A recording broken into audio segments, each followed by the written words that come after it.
Buonasera a tutti e bentornati a Liberamente, variazioni e scorribande qui su Radio Libertà. Allora, francamente, non è il caso che i professionisti della zecca garbuglismo ce la menino con l'atto dovuto. Il fatto che il poliziotto che nel quartiere Rogoredo ha sparato e quindi poi ucciso un 28enne marocchino che gli si stava avvicinando minacciandolo con una pistola caricata a salve, si è scoperto dopo, ma in tutto e per tutto uguale alla beretta che è in dotazione alle stesse forze dell'ordine. Il fatto che quest'uomo, questo servitore dello Stato, sia indagato per omicidio volontario non sta in piedi da nessun punto di vista logico, umano, cronachistico.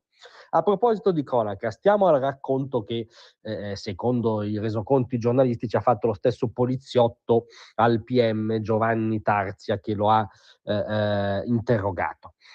Siamo, ripeto, a Rogoredo, uno dei quartieri più critici d'Italia, una piazza di spaccio che è una zona franca per la delinquenza e dove le forze dell'ordine combattono eroicamente una battaglia quotidiana.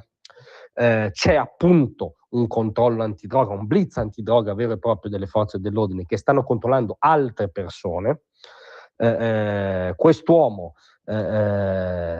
esce dal buio, si avvicina minaccioso alla pattuglia di poliziotti brandendo la pistola, e il poliziotto ha dichiarato: gli avevamo detto fermo, polizia.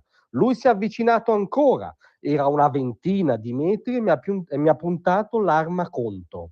Ho avuto paura e ho sparato per difendermi. Ho avuto paura e ho sparato per difendermi.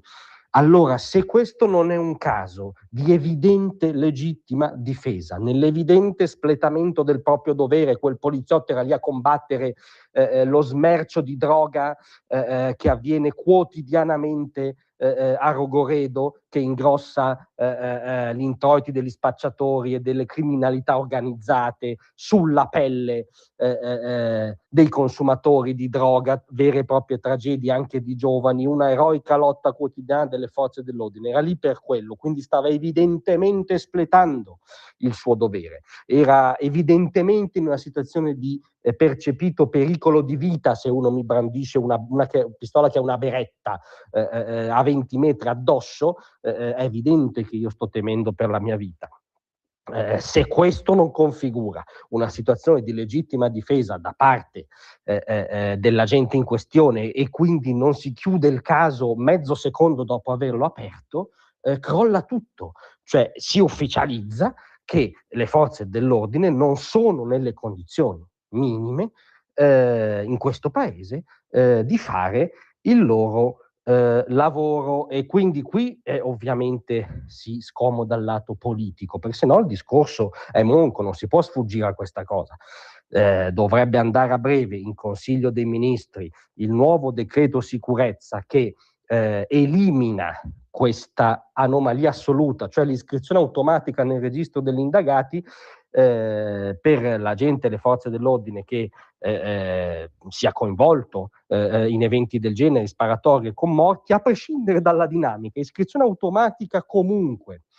Il nuovo decreto sicurezza elimina questa cosa, cioè ci sono situazioni di evidenza tale in cui bisognerebbe, buttiamola, è una cosa assurda, mi rendo conto, stare con chi difende noi, la nostra sicurezza, le nostre libertà nella prima trincea, per esempio, di Rogoredo, e non con la delinquenza organizzata che rende Rogoredo una zona franca. Mi sembra un'ovvietà. Quest'ovvietà dovrebbe andare a breve in Consiglio dei Ministri, lo ha ribadito oggi stesso Matteo Salvini. Ecco, noi diciamo che ci vada a brevissimo, che ci sia un'accelerata ulteriore in questo processo politico, perché altrimenti si lascia il fianco scoperto a una situazione oggettivamente anomala. Quindi noi da Radio Libertà ribadiamo la solidarietà, la vicinanza a questo agente, ribadiamo che nella sua situazione stava facendo il proprio dovere, ha sparato per difendersi, non poteva non sparare, se ufficializziamo che non deve sparare neanche in quella situazione, abdichiamo alla civiltà ma anche alla nostra sicurezza di ciascuno di noi, ergo a maggior ragione un governo di centrodestra approvi non a breve, a brevissimo questa norma di civiltà. Grazie a tutti, a domattina. Manifesto lo specchio